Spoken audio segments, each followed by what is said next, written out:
Assalamualaikum warahmatullahi wabarakatuh.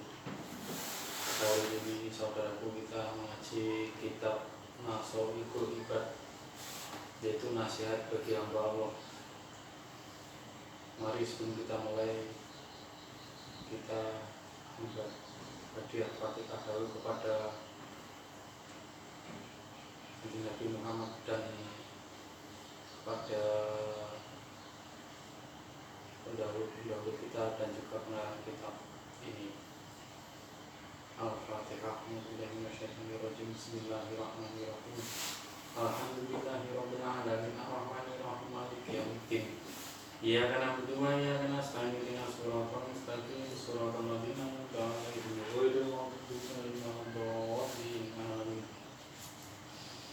Ila hadratin Nabil Mustafa Muhammadin sallallahu alaihi wasallam wa ala alihi wa sahbihi wa dzurriyyatihi wa ahli baitihi wa al-Fatihah. A'udzu billahi minasyaitonir rajim. Bismillahirrahmanirrahim. Alhamdulillahirabbil alamin. Arrahmanir rahim maliki yaumiddin. Iyyaka na'budu wa iyyaka nasta'in ihdinas siratal mustaqim siratal ladzina an'amta 'alaihim ghairil maghdubi 'alaihim waladdallin. Tsumma ila jami'i waliyyin minal anbiya'i wal mursalin wal awliya'i wasyuhada'i wassolihin wassahabati wat tabi'ina wal ulama'il 'amilin wal musannifin al-mukrimin wa jami'il malikin qurabin, khususan Sayyidina Syekh Abdul Qadir Jailani radhiyallahu anhu. Al-Fatihah. A'udzu billahi minasyaitonir rajim. Bismillahirrahmanirrahim. Alhamdulillahirabbil alamin. Arrahmanir rahim maliki yaumiddin. Iyyaka na'budu wa iyyaka nasta'in ihdinas siratal mustaqim siratal ladzina an'amta 'alaihim ghairil maghdubi 'alaihim waladdallin. Amin. Wa ila jami'i ahli kubur minal muslimin wal muslimat wal mu'minin wal mu'minat min masyhadati ila mahuri bihabari wa bariya khususan abana wa imatina wa jaddatana wa jaddatina wa masyaikhana wa masyayikhina wa asatidatana asatidatina wa khususan ila hadratin musannaf hadal kitab al-Fatihah. A'udzu billahi minasyaitonir rajim. Bismillahirrahmanirrahim. Alhamdulillahirabbil alamin. Arrahmanir rahim maliki yaumiddin. Iyyaka na'budu wa iyyaka nasta'in ihdinas siratal mustaqim siratal ladzina an'amta 'alaihim ghairil maghdubi 'alaihim waladdallin. Amin. Bismillahirrahmanirrahim. Bab pertama, nasihat yang berisi dua perkara. Bismillahirrahmanirrahim. Yang nomor 17, akal dan hawa nafsu. Ada yang mengatakan tuba liman kana aqluhu amiran wa hawahu asiro, wa wailul liman kana hawahu amiran wa aqluhu asiro. Berbahagialah orang yang akalnya menjadi pemimpin dan hawa nafsunya menjadi tawanan, dan celakalah orang yang hawa nafsunya menjadi pemimpin sedang akalnya menjadi tawanan. Orang yang akalnya menjadi pemimpin dan hawa nafsunya menjadi tawanan adalah orang yang mengikuti kehendak akalnya yang lurus dan nafsunya enggan melakukan larangan Allah Subhanahu wa ta'ala, yaitu perkara-perkara yang tidak sesuai dengan syarak. Maksud orang yang hawa nafsunya menjadi pemimpin dan akalnya menjadi tawanan adalah orang yang akalnya tidak lagi berfungsi untuk bertafakur mengenali Allah dan segala kenikmatan dan keagungannya. Bismillahirrahmanirrahim. Hati yang lembut dan pikiran yang jernih. Ada yang mengatakan man tarokat dunuba rokokol buhu wa man tarokal haroma wa akalal halala sofat fikrotuhu. Barang siapa meninggalkan dosa-dosa, niscaya lembutlah hatinya, dan barang siapa meninggalkan perkara yang haram dan makan makanan yang halal, maka jernihlah pikirannya. Hati yang lembut adalah yang dengan tulus menerima nasihat agama dan mematuhinya, serta melaksanakan dengan khusyuk. Pikiran yang jernih ialah dengan cemerlang mampu memikirkan ciptaan Allah dengan meyakini bahwa Allah Subhanahu wa ta'ala itu maha kuasa Di antaranya membangkitkan kembali manusia setelah mati nanti. Keyakinan tersebut dapat diperoleh dengan merenungkan melalui pikiran dan akal bahwa sesungguhnya Allah menciptakan manusia bermula dari setetes air mani yang menyatu di dalam rahim, berubah menjadi segumpal darah, kemudian menjadi daging, tulang, otot, saraf sampai terbentuknya telinga, mata, serta anggota badan lainnya. Selain itu, Allah juga memudahkan janin keluar dari rahim serta memberitahukan bagaimana menyusui bayi. Bayi yang baru lahir belum memiliki gigi atas kuasa Allah Subhanahu wa taala ditumbuhkan dan ditanggalkan gigi-giginya. Ketika berumur 7 tahun kemudian ditumbuhkan lagi pada waktu yang lain.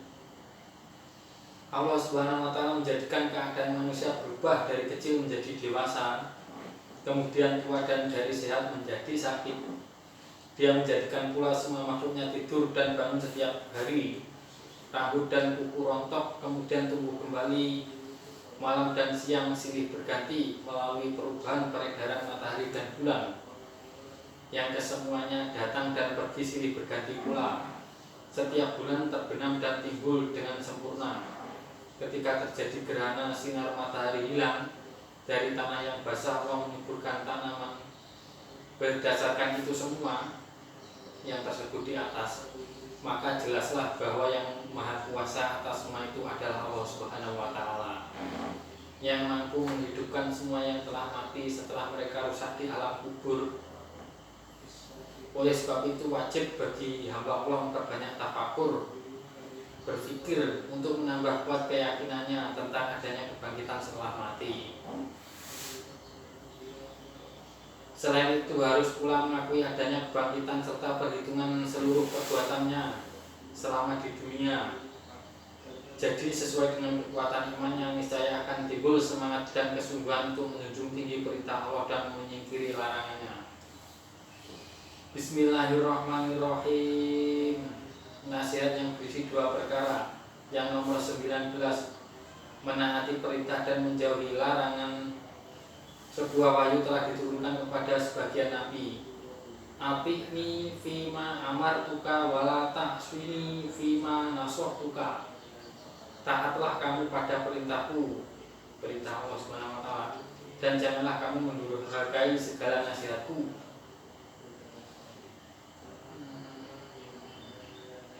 Di dalam perintah Allah terdapat petunjuk menuju maslahat kebaikan, dan di dalam larangan Allah terdapat jalan menuju kerusakan. 2 kiat untuk menyempurnakan akal. Ada yang mengatakan ikmalul aqli ittiba'u ridwanillahi ta'ala wajtinabu sukhtihi. Kesempurnaan akal itu mengikuti keridhaan Allah Subhanahu wa taala dan menjauhi murkanya. Karena itu mengembangkan akal dengan cara yang bertolak belakang dengan hal itu menuju kegilaan. Bismillahirrahmanirrahim. Yang nomor 21, orang yang mulia dan orang yang bodoh. Ada yang mengatakan la gurbata lil fadili wala watona lil jahili.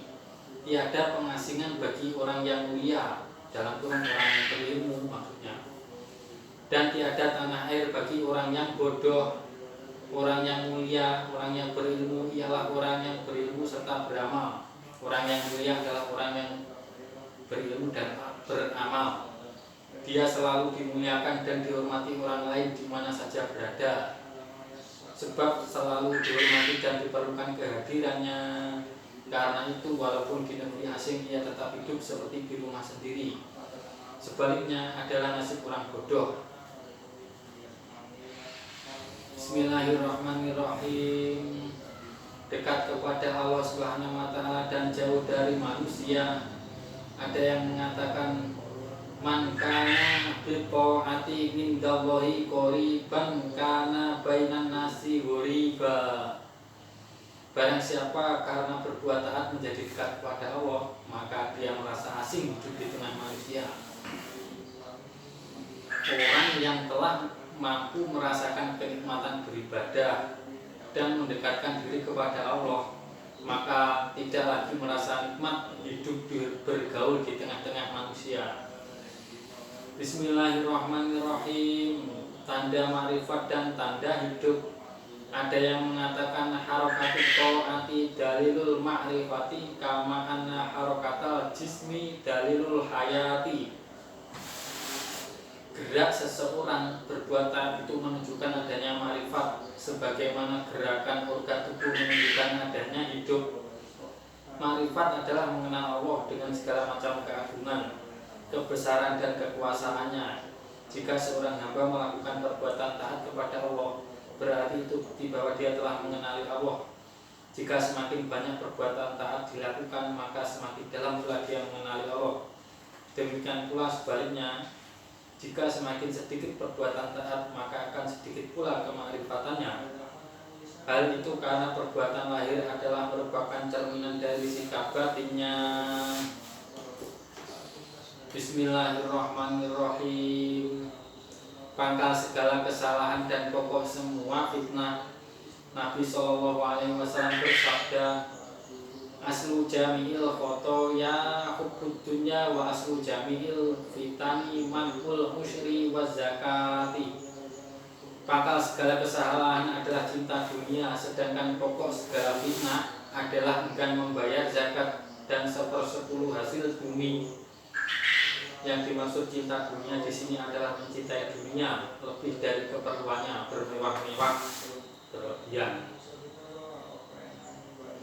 Bismillahirrahmanirrahim. Yang nomor 25, mengakui kekurangan dan kelemahan diri. Ada yang mengatakan al-muqarribu bit-taqsiri abadan mahmudun wal iqraru bit-taqsiri alamatul qabuli.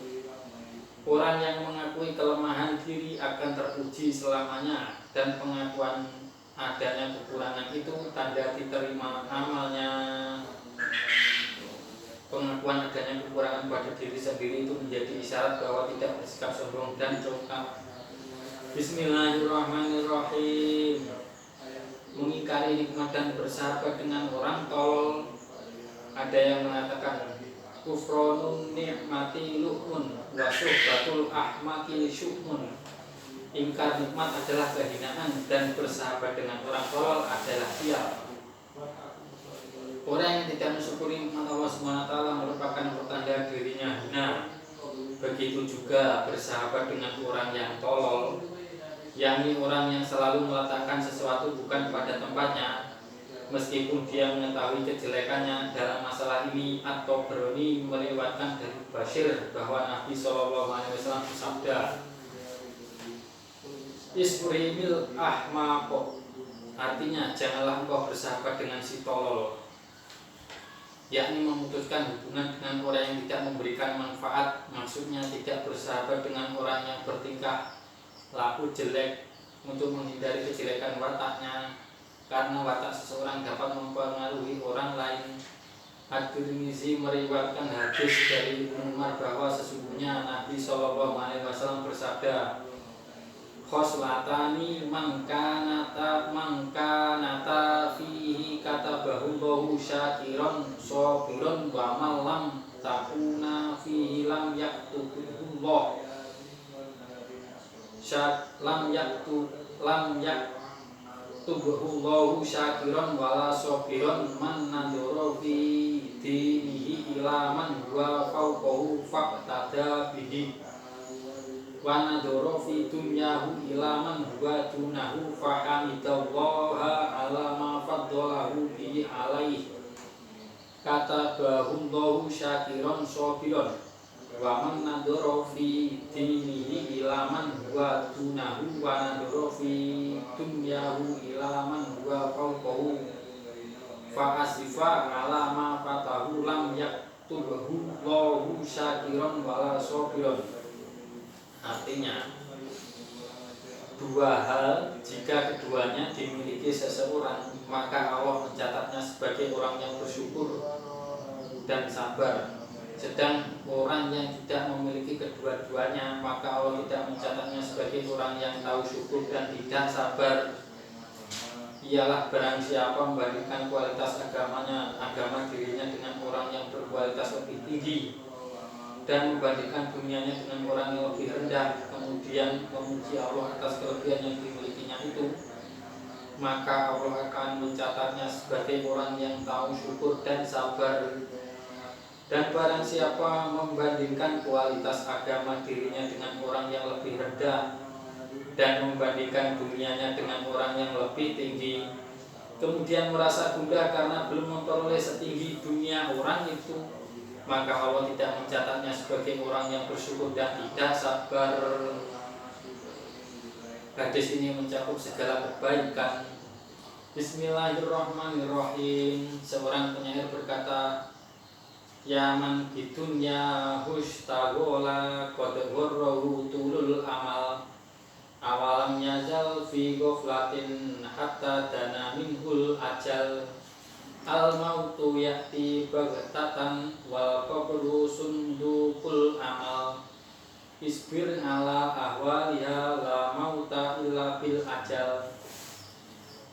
Artinya, hai orang yang sibuk mengurusi dunia, sungguh engkau telah tertipu oleh angan-anganmu yang panjang.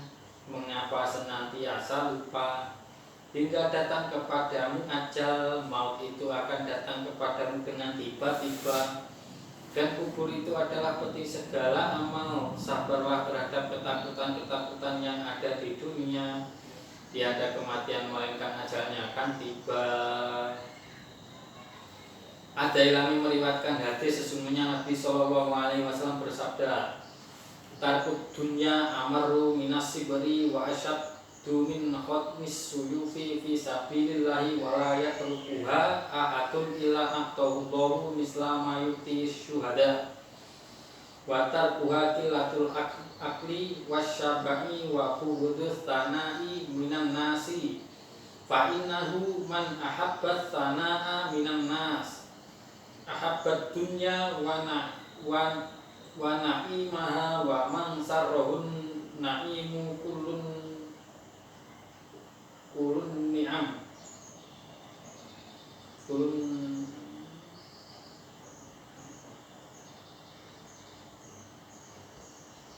ahabbud dunya wa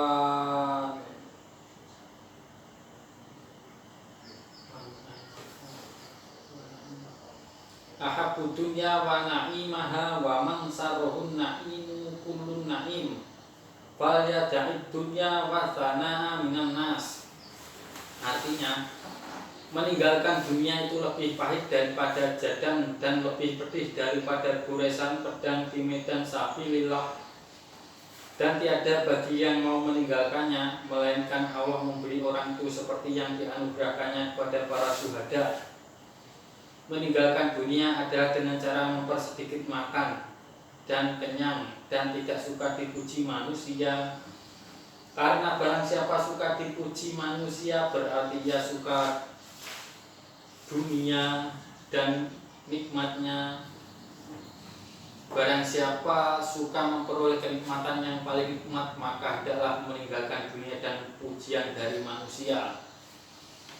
Ibnu Majah meriwayatkan, sesungguhnya Nabi SAW bersabda, man kanat niyatuhul akhiratu jama'allahu syamlahu wa ja'ala ginahu fi qalbihi wa atat dunya rohimah wa man kanat niyatuhud dunya farraqallahu alaihi amrohu wa ja'ala faqrohu baina ainaihi wa lam ya'tihi minat dunya illa ma kutiba lahu. Barang siapa berniat memperoleh akhirat, maka Allah himpunkan potensinya, membuatnya kaya jiwa dan dunia pun datang padanya dengan melimpah. Tetapi barang siapa berniat memperoleh dunia, maka Allah mencerai beraikan urusannya, membuat kemelaratan di dunia, membuat kemelaratan di depan matanya, dan tidak memperoleh dunia kecuali apa yang telah ditentukan untuknya. Bismillahirrahmanirrahim. Munajat dan mohon ampunan. Abu Bakar Asy-Syibli radhiyallahu anhu berkata dalam suatu munajatnya, ilahi inni uhibbu an ahaba laka jami'a hasanati ma'a fakri wa dukfi fa kaifa la tuhibbu sayyidi antahaba li jami'a sayyati ma'adinaka maula ya ani. Wahai Tuhanku, sungguh aku senang menghaturkan kepadamu seluruh kebajikanku berikut kemelaratan dan kelemahanku. Maka bagaimana lagi engkau, oh Tuhanku, tidak suka menganugerahkan kepadaku seluruh kejelekanku berikut kemahakayaanmu untuk tidak menyiksaku. Kemelaratan di sini diartikan dengan keperluan untuk memperoleh kebajikan, dan kelemahan dimasukkan dengan kelemahan untuk memperbanyak ibadah, sedang permohonan agar tidak disiksa, karena sesungguhnya kejelekan hamba itu tidak merugikan Allah, sebagaimana kebajikan juga tidak menguntungkannya. Abu Bakar bin Jahdar Asy-Syibli radhiyallahu anhu termasuk tokoh makrifat kepada Allah Subhanahu wa taala, dilahirkan di Baghdad dan bermazhab Maliki. Hidup selama 87 tahun. Pada masa mudanya beliau menemui Al-Junaidi dan orang-orang yang semasa dengannya. Beliau wafat pada tahun 334 Hijriah dan dimakamkan di Baghdad. Sebagian orang yang mulia telah memberikan ijazah kepadanya agar membaca 7 kali di 3 bait Bahar Wafir setelah salat Jumat sebagai berikut: Ilahi lastul firdausi ahla wala aqwa ala naril jahimi fahabli taubatan wa ghafir dunubi fa innaka ghafiru dzambil adimi wa amilni muamalatal karimi wa tabbitni ala nahjil qawimi. Wahai Tuhanku, aku bukan ahli Firdaus, namun aku tidak kuat dengan neraka Jahim. Maka terimalah tobatku dan ampunilah dosa-dosaku. Sesungguhnya Engkau adalah Maha Pengampun dosa yang besar. Perlakukanlah diriku dengan perlakuan orang yang mulia, dan tetapkanlah aku di jalan yang lurus. Sebuah hikayat, Asy-Syibli datang kepada Ibnu Mujahid. Ibnu Mujahid seraya merangkulnya dengan mencium kening di antara kedua matanya. Asy-Syibli bertanya kepada Ibnu Mujahid, mengapa kamu melakukan itu? Ibnu Mujahid menerangkan, ketika sedang tidur aku bermimpi melihat Nabi SAW. Beliau berdiri menghampirimu dan mencium kening antara kedua matamu. Aku bertanya kepada beliau, ya Rasulullah, mengapa Tuhan melakukan hal ini kepada Asy-Syibli? Beliau SAW menjawab, aku melakukan itu karena tiap dia selesai sholat fardu dia selalu membaca, laqad ja'akum rasulun min anfusikum azizun 'alaihi ma anittum harisun 'alaikum bil mu'minina raufur rahim fa in tawallaw faqul hasbiyallahu la ilaha illa huwa 'alaihi tawakkaltu wa huwa rabbul 'arsyil 'azim. Artinya, sesungguhnya telah datang kepadamu seorang rasul dari kaummu sendiri. Berat terasa olehnya penderitaanmu, sangat menginginkan keselamatan bagi Muhammad, belas kasih lagi penyayang terhadap orang-orang mukmin. Jika mereka berpaling dari keimanan, maka katakanlah, cukuplah Allah bagiku, tiada Tuhan selain Dia, dan hanya kepadanya aku berserah diri, dan Dialah Tuhan pemilik arsy yang agung. Quran Surat At-Taubah ayat 128 sampai 129. Dilanjutkan dengan membaca Sallallahu alaika ya Muhammad, semoga sholawat Allah dilimpahkan kepadamu wahai Muhammad. Selanjutnya Ibnu Mujahid menyatakan telah bertanya kepada Asy-Syibli tentang bacaan setelah sholat fardu, dan ternyata Asy-Syibli menjawab seperti dalam riwayat tersebut di atas. Bismillahirrahmanirrahim. Nasihat yang berisi 2 perkara. Yang nomor 29, senang kepada Allah dan tidak senang kepada diri sendiri. Asy-Syibli berkata, idza aradta an tasta'nisa billahi fastauhish min nafsika. Jika kamu ingin bersenang-senang kepada Allah, maka patahkanlah kecintaanmu terhadap dirimu sendiri. Maksud pernyataan di atas, jika hatimu merasa senang kepada Allah dan tidak lari darinya, maka kamu harus memutuskan kecintaanmu terhadap dirimu sendiri. Setelah Siti wafat, pernah dalam suatu impian ditanyai tentang keadaan nasib dirinya. Dia menjelaskan dan katanya Allah menanyai aku dengan firman-Nya, wahai Abu Bakar, mengapa aku mengampunimu? Aku pun menjawab dengan amal solehku. Allah berfirman, bukan. Lalu aku berkata, dengan keikhlasan ibadahku. Allah berfirman, tidak juga. Aku berkata, dengan haji, puasa dan salatku. Allah berfirman, juga bukan. Aku berkata, dengan kepergianku kepada orang soleh dan mencari ilmu. Allah tetap berfirman, tidak. Kemudian aku ganti bertanya, oh Tuhanku, lantas dengan apakah itu?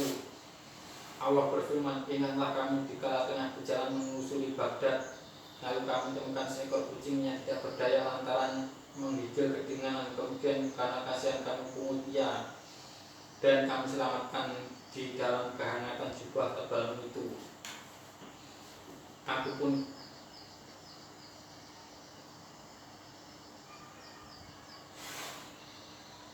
Aku pun menjawab, benar Tuhan, aku ingat. Allah pun berfirman lagi, lantaran kasih sayangmu terhadap kucing itu, aku pun kasih sayang kepadamu. Bismillahirrahmanirrahim. Yang nomor 30, manisnya dekat dengan Allah dan pahitnya putus hubungan. Asy-Syibli berkata, lau dafantum halawatal muslati la araftum mararatal qati'ati. Apabila kamu telah mencicipi manisnya dekat dengan Allah, niscaya kamu mengetahui tentang pahitnya putus hubungan. Maksudnya, seandainya kita telah merasakan nikmatnya dekat kepada Allah SWT, maka kita akan merasakan betapa pahitnya jika kita jauh dari Allah SWT. Memang menurut ahli Allah, jauh dari Allah itu merupakan siksaan yang cukup berat. Di antara doa yang dipanjatkan oleh Nabi SAW, Allahumma zubni ladzatan naduri ila wajhikal karimi wasyauqa ila liqaika. Ya Allah, anugerahilah kami kelezatan memandangi wajahmu yang maha mulia dan kelezatan rasa rindu bertemu denganmu. Alhamdulillahirabbil alamin. Cukup sekian hari ini kita mengaji kitab Nasaumil Ibat. Semoga bisa memberikan manfaat bagi kita semua. Amin ya rabbal alamin. Al-Fatihah. A'udzubillahi minasyaitonirrajim. Bismillahirrahmanirrahim. Alhamdulillahirabbil alamin. Ar-Rahmanirrahim. Maliki yaumiddin. Iyyaka na'budu wa iyyaka nasta'in. Ihdinas siratal mustaqim. Siratal ladzina an'amta 'alaihim ghairil maghdubi 'alaihim waladdallin. Amin. Wassalamualaikum warahmatullahi wabarakatuh.